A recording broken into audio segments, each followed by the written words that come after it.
કાયદાના રક્ષક જ જ્યારે કાયદાના ભક્ષક બને ત્યારે સવાલો છે તે અનેક ઊભા થતા હોય છે. ભક્તિનગર પોલીસ મથકમાં પોલીસ કર્મી તરીકે ફરજ બજાવતા શખ્સ છે, એક પોલીસ કર્મી છે, તેમને એક પીડિતા જે એમબીએ કરતી યુવતી છે તેમની સાથે દુષ્કર્મ આચર્યું છે અને હાલ આજે પીડિતા છે તે બીટીવી समक्ष આવી છે. બેન, क्या नाम है उनका, जो पुलिसकर्मी है उनका क्या नाम है और किस तरह से वो पूरी वारदात? जो पुलिसकर्मी है उन्होंने मुझे भक्ति नगर पुलिस स्टेशन में पोस्टेड होने की बात कही और उनका जो पूरा नाम है वो अमित सिंह प्रभात सिंह चौहान है और उनका जो नकली नाम है मुझे नहीं पता है, लेकिन आरवीर सिंह चौहान जो उनका फेसबुक आईडी नेम है, तो मुझे उनका सिर्फ ये पहला नाम ही पता था आरवीर सिंह चौहान और उनके दूसरे नाम से मैं अनजान थी। जिस तरीके से उन्होंने मेरे को पहला इंट्रोडक्शन दिया कि वो एक हेड कांस्टेबल है, भक्ति नगर पुलिस स्टेशन में है, लेकिन फ़िलहाल उन्होंने बोला कि मैं अभी आजी डैम पुलिस स्टेशन में पोस्टेड हूँ।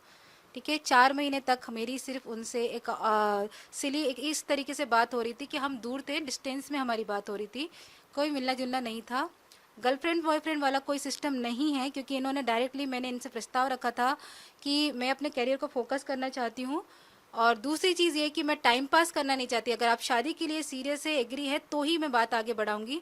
तब ये बंदे ने मेरे से मोबाइल एक्सचेंज किया, फिर उसने मुझे बोला हाँ मैं तुमसे शादी करना चाहता हूँ और उसके बाद मैंने से पूछा कि क्या मैं अपने मॉम डैड को बता दूं, तो उसने बहुत प्यार से मुझसे बोला कि तुम अपने मम्मी पापा को, अपने फैमिली को सब बता दो और उसके बाद में तुम यहाँ राजकोट आओ, राजकोट में आके हम मिलते हैं, समझते हैं एक दूसरे को, फिर उसके बाद में मैं मम्मी पापा के पास में ले जाके तुम्हारे को मिलवा दूंगा और मम्मी पापा को बुला के हम जो भी सेरेमनी हो या जो भी बात होगी वो हम आगे बढ़ाएंगे। शादी का उसने कभी मुझे मना किया ही नहीं, क्योंकि उसने मुझे डायरेक्ट शादी के लिए ही बोला है। आज लोग मुझ पर लांछन लगा रहे हैं, आज कुछ तरह तरह की बातें बोल रहे हैं, मुझे शर्म आ रही है अपने ही समाज से, मुझे शर्म आ रही है उन सब लोगों से जो रक्षक है वो भक्षक की तरह बातें कर रहे हैं कि लड़की कैरेक्टरलेस है। तो मेरे पे सवाल उठाने से बेहतर होगा कि जो बंदे ने गलत काम करके लड़की को अपनी गलत आइडेंटिटी दी है, गलत उसके तरीके से बोला गया है, वो कुंवारा नहीं था, वो शादीशुदा आदमी था, उसके बाद भी उसने लड़की के सामने ये पिक्चर रखी कि वो एक कुंवारा और एक बैचलर आदमी है। उसने मुझे कभी एक्सपोज नहीं किया कि वो बंदा शादीशुदा है। आपको शादी की लालच देके ये सब उसने किया। आप यहाँ राजकोट में क्या कर रही है अभी, क्या अभ्यास कर रही है क्या? मेरा रनिंग एमबीए मेरा एमपी से ही चल रहा है, मैं डिस्टेंस एजुकेशन में हूँ और यहाँ पर मैं अपनी फॉरेंसिक के एंट्रेंस एग्ज़ाम्स के लिए आई थी। जो गांधीनगर में मेरी जो कॉलेज है वहाँ पे मैंने अपनी एंट्रेंस एग्ज़ाम जून में दी थी, तो मैं अपनी पढ़ाई के सिलसिले में भी यहाँ पर थी, लेकिन इसने मुझे ये फोर्स करके बुलाया कि तुम पहले राजकोट आओ, हम मिलते हैं, मुलाकात करते हैं। तो मुलाकात के दौरान जो भी चीज़ होती है उसके लिए मेरे को कोई एक्सप्लेनेशन देने की ज़रूरत नहीं है। अगर मैं गलत होती तो मैं कभी भी ना तो पब्लिक में आती और ना ही मैं फरियाद करने के लिए, अपनी न्याय मांगने के लिए पुलिस वालों के पास जाती। पीआई ने क्या किया? आप जब पहली बार फरियाद करने प्रद्युम्न नगर पुलिस मथक में गई, क्या उन लोगों ने बोला? मैं बहुत रोई थी, रोते रोते मैंने उनके सामने अपनी गुहार रखी थी कि मुझे ये बंदे ने अभी तक नहीं बताया था कि वो शादीशुदा है। पूरे 1 साल तक मुझे पता नहीं चला। लास्ट में भी जब ये मेरे से फरवरी में मिलकर गया तो भी इसने मेरे को नहीं बोला था कि वो शादीशुदा है। मुझे डाउट हुआ और मैं पुलिस स्टेशन पे जब मैं गई तो वहाँ पुलिस वालों के बीच में इस लड़के ने मेरे सामने खुद कबूला कि मैं शादीशुदा हूँ। पुलिस वाले बोल रहे हैं कि ये लड़का तो शादीशुदा है, इसकी शादी 2019 में ही हो चुकी थी, इसकी शादी को 9 साल हो चुका है और अभी तक आपको पता नहीं है। मैं खुद भी इस चीज़ को लेके सदमे में हूँ कि मुझे ही नहीं पता था कि ये लड़का शादीशुदा है।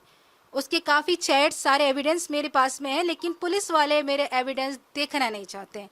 जब मैंने पीआई के सामने गिड़गिड़ाया, उनसे गुहार लगाई कि मेरी कंप्लेंट दायर कीजिए, तो उन्हें कंप्लेंट दर्ज कराने की बजाय मुझसे कहा कि लड़के से समाधान कर लीजिए, परिवार वालों से समाधान कर लीजिए, मैडम थोड़ी बात कर लीजिए।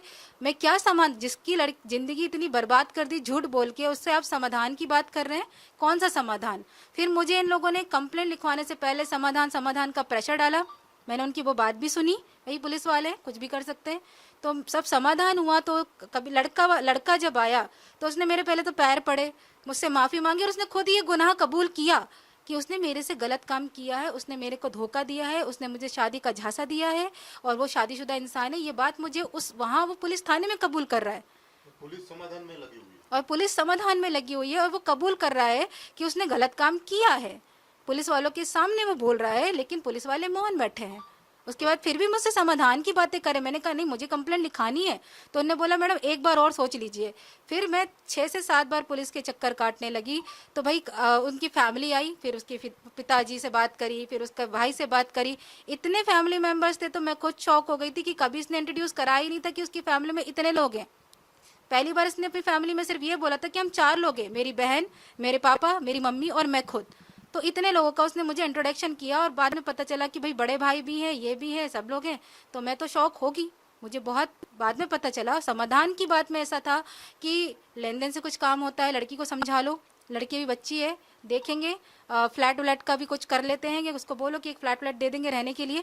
आप लड़की को प्रलोभन दे रहे हैं, आप लड़की की इज्जत को खरीदने की कोशिश कर रहे हैं, आप अपने गुनाहों को छुपा रहे हैं, अपने गुनाहों पे पर्दा डाल रहे हैं। कैसे देने की लालच देते हो? मुझे डायरेक्टली उन्होंने नहीं बोला, लेकिन मेरे जो पहचान वाले हैं, जो मेरे साथ के, जो बेचारे मेरे साथ में खड़े हैं आज, उनको जाके प्रलोभन दे रहे हैं कि भाई लड़की को समझाओ यार, कुछ लेन देन से बातचीत खत्म होती तो होने दो।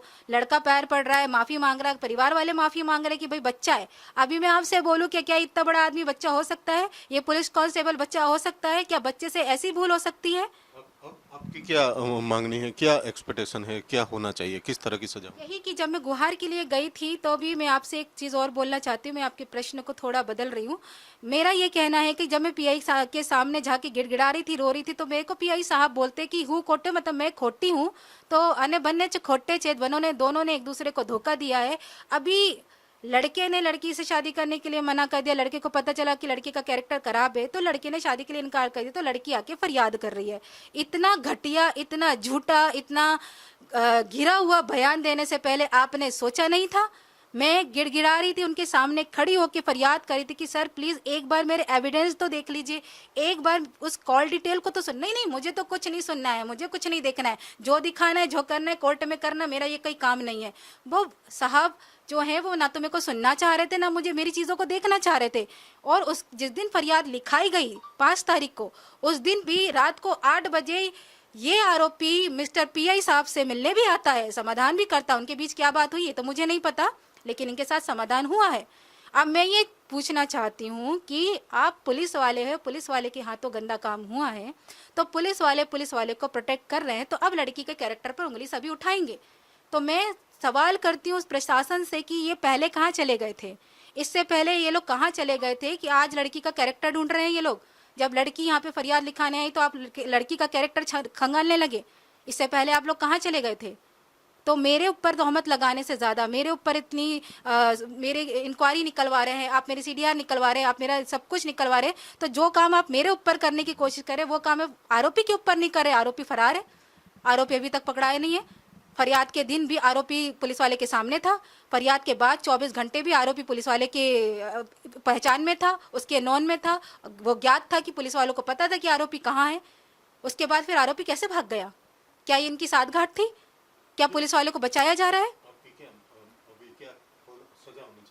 सजा होनी चाहिए, क्योंकि ये माफी के लायक नहीं है, क्योंकि उसने एक ऐसी लड़की को धोखा दिया है जो लड़की ना तो ये सब गेम में है, ना तो वो गर्लफ्रेंड बॉयफ्रेंड के चक्कर वाले काम करती है। मेरा भी अपना करियर है, मेरा भी अपना फोकस है, मैं भी यहाँ मान सम्मान की जिंदगी जीना चाहती थी, मैं भी अपने आप को यहाँ कुछ बनाने आई थी। झूठ बोल के किसी को शुरू से लेके आखिरी तक ये धोखा देना, और मेरे को बार बार अपने माँ बाप की कसम खा रहा है, झूठी कसम खा रहा है। जब भी पूछूं कि शादी कब कर रहे हैं, बाप बीमार है, बाप हॉस्पिटल में है, तो मेरा ये सब अच्छा हो जाने दो, ये होने दो, वो दो।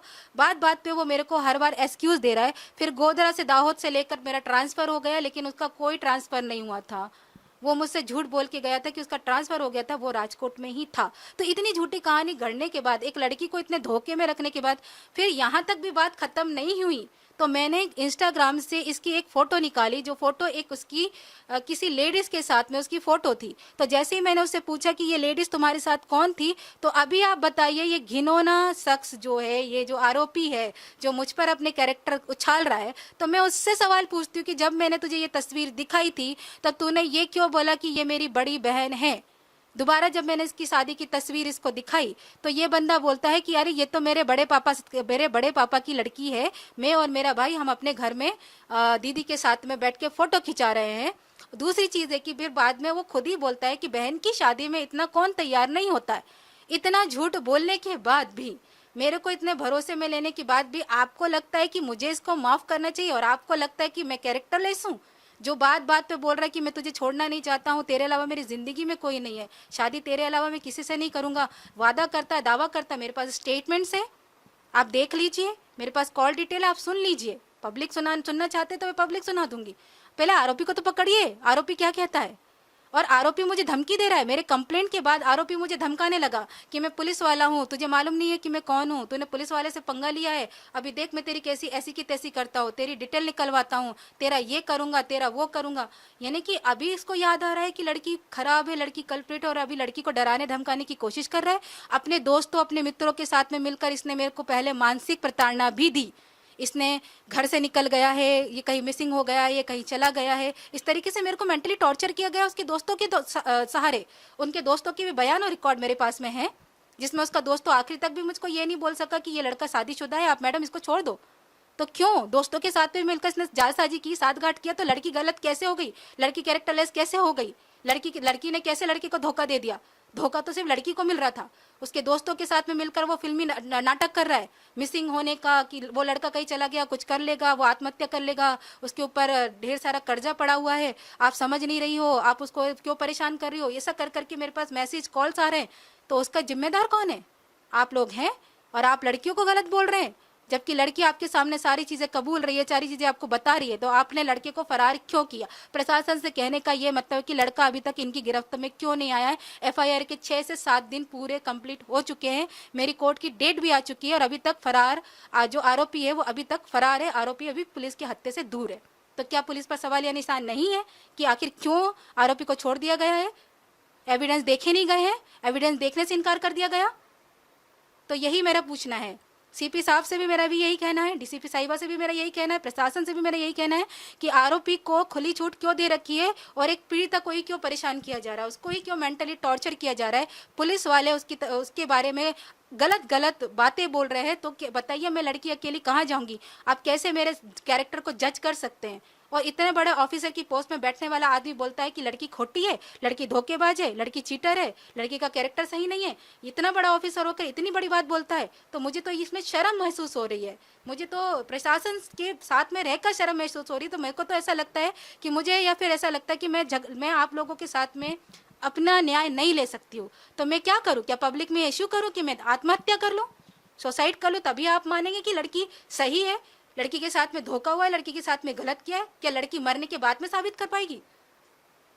ચોક્કસથી જે પ્રમાણે પીડિતા છે છેલ્લા 6-7 દિવસથી તેઓ ન્યાય માટે ભટકી રહ્યા છે, કારણ કે જે પ્રમાણે પોલીસ કર્મી છે તેમના દ્વારા દુષ્કર્મ આચરવામાં આવ્યું છે ને ક્યાંક ને ક્યાંક હજુ સુધી ફરિયાદ છે તે નોંધવામાં આવી નહોતી, ને ફરિયાદ નોંધ્યા બાદ પણ આરોપી ફરાર છે, પીડિતા છે તે હાલ ન્યાયની માંગણી કરી રહી છે। છેલ્લા ઘણા સમયથી પીડિતા આ પ્રકારે હેરાન પરેશાન થઈ રહી છે, અને ક્યાંક ને ક્યાંક આરોપી ફરાર હોય તેને લઈને પોલીસની કામગીરી ઉપર પણ અનેક સવાલો છે તે ઊભા થઈ રહ્યા છે। સમગ્ર કેસ છે તેને લઈને ક્યાંક ને ક્યાંક ફરિયાદ તો નોંધાઈ છે, પ્રદ્યુમ્નનગર પોલીસ મથકમાં આ ફરિયાદ નોંધાઈ છે, પરંતુ પીઆઈ ઉપર પણ પીડિતા દ્વારા આક્ષેપો કરવામાં આવી રહ્યા છે કે પીઆઈ દ્વારા સમાધાનનું વલણ છે તે અપનાવવામાં આવી રહ્યું છે। હાલ તો આ સમગ્ર મામલે હવે પીડિતા છે તે મીડિયા સમક્ષ આવી છે, વીટીવી સમક્ષ આવી છે, અને તેમને ન્યાયની ગુહાર કરી છે। ત્યારે આ મામલે હવે પોલીસ કયા પ્રકારની કાર્યવાહી કરશે તે જોવાનું રહેશે।